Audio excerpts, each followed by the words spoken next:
Saudara, PDI Perjuangan kian agresif hadir di tengah koalisi partai lain yang sudah solid terbentuk.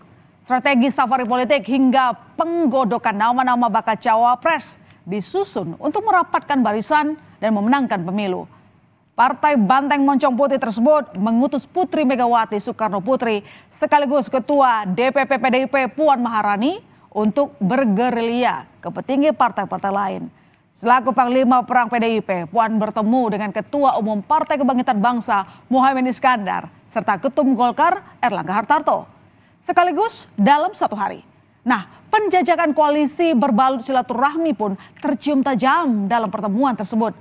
Lalu, siapakah yang bakal tergoda dengan rayuan dari PDIP?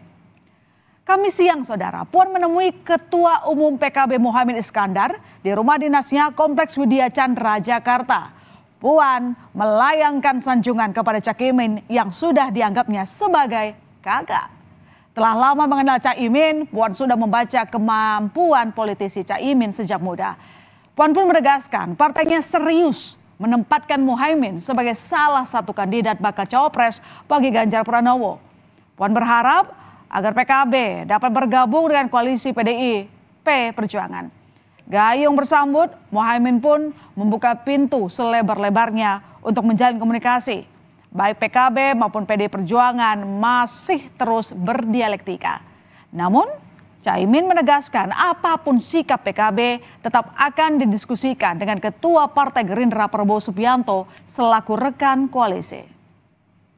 Saya memahami juga bahwa Caimin sudah atau PKB sudah menjalin kerjasama atau koalisi 11 bulan dengan harus ditekankan 11 bulan loh Caimin. Nah, dengan Partai Gerindra, dan tentu saja saya menghormati hal tersebut. Namun namanya politik itu kan dinamis.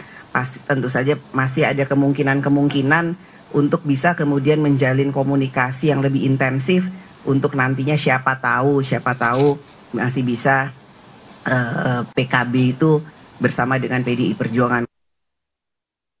Sehingga kalau toh nanti ada titik temu baru antara PDIP dan PKB, tentu saya akan bicarakan dengan Pak Prabowo.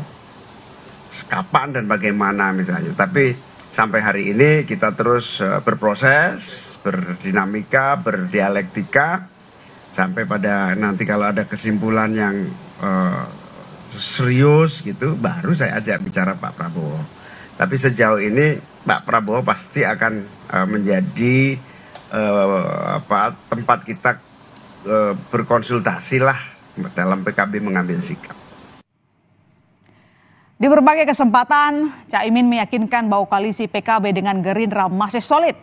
Namun belakangan, Muhaimin seakan-akan melemparkan kode bahwa dirinya menanti kepastian dari rekan koalisinya Prabowo Subianto.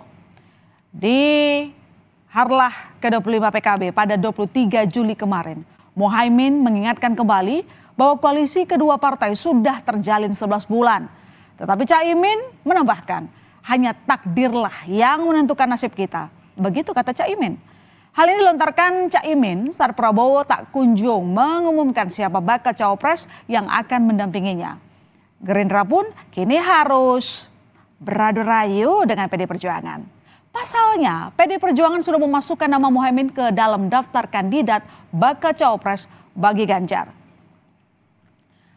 Pihak Gerindra sendiri sejauh ini Gerindra meyakinkan hubungan mereka dengan PKB berjalan baik, saudara. Menanggapi sentilan takdir dari Cak Imin, Gerindra pun memastikan tetap setia berkoalisi dengan PKB. Bahkan Gerindra mengklaim hingga kini Cak Imin masih kandidat terkuat bakal cawapres yang akan mendampingi Prabowo Subianto. Kerap, masih hangat dan masih saling mempercayai, saling menghargai. Baik pembicaraan antara Gerindra dengan PKB ataupun pembicaraan antara PKB dengan Gerindra. Apa itu? Yakni pembicaraan bahwa keduanya untuk saling bekerja sama, membangun kerjasama politik 2024. Dan berkali-kali kami mengatakan bahwa Ketua Umum Partai Kebangkitan Bangsa adalah orang yang memegang posisi paling utama untuk mendampingi calon wakil presiden di Pak Prabowo Subianto. Tidak hanya dengan PKB, strategi memperluas kerjasama politik juga dilakukan Puan dengan menemui Ketua Umum Partai Golkar Erlangga Hartarto di rumahnya Jakarta Selatan Kamis kemarin. Usai pertemuan tertutup, Erlangga menyerahkan karangan bunga warna merah dan kuning yang menyimpan makna-makna tersembunyi. Bunga politik, Erlangga menyebutnya. Erlangga bilang bunga menggambarkan soft politics dan bunga yang indah berwarna kuning dan merah yang kita tahu adalah warna dari kedua partai Golkar dan PDIP. Hasil pertemuan tersebut, Puan dan Erlangga sepakat membentuk tim khusus untuk membahas lebih lanjut sejumlah hal. Tak hanya soal membangun bangsa dan negara, tetapi juga menuju Pilpres dan Pileg dan tentunya peta koalisi partai. Tim teknis itulah nanti kita akan bahas apa saja yang kemudian bisa menjadi persamaan, apakah yang kemudian harus dicari titik temunya. Saya nggak mau bilang perbedaan, tapi kita cari titik temunya sehingga kita nantinya insya Allah bisa bersama-sama. Menggodanya kalau dengan Caimin dengan PKB itu ada tawaran cawapres, untuk akan disebut sebagai limanya itu. Nah kalau dengan Golkar cara menggodanya seperti apa? Cara menggodanya dengan bunga merah dan kuning. Ya tentunya kita kan cair. Kita lihat di tempat ini kan ada P3, kemudian masih ada PAN. Jadi kita akan lihat secara keseluruhan. Berarti memastikan PDIP pindah ke Ganjar Pranowo dan kita akan lihat ke depan karena masih banyak hal teknis. Nah itu juga yang dibahas dengan tim teknis nanti. PR. Ya, tidak hanya safari politik ke PKB dan Golkar, jauh sebelumnya Puan juga membuka kebekuan politik dengan Partai Demokrat. Pada 18 Juni 2023 lalu, saudara, Ketua DPP PDI Perjuangan Puan Maharani bertemu dengan AHY di Komplek Gelora Bung Karno setelah masing-masing berolahraga di sana. Pertemuan yang sederhana namun penuh simbol. Kendati memang saat ditanya soal kemungkinan bergabungnya dua partai politik ini di Pilpres, AHY menjawab, pihaknya dan PDI Perjuangan sejauh ini menghormati komitmen koalisi masing-masing. Nah, dalam jalan menuju Pilpres, Agus Harimurti Yudhoyono sebagai nahkoda Demokrat memang banyak digoda oleh sejumlah partai. Padahal Partai Demokrat sudah dipinang oleh koalisi Partai Nasdem dan PKS untuk mengusung Anies Baswedan sebagai bakal capres.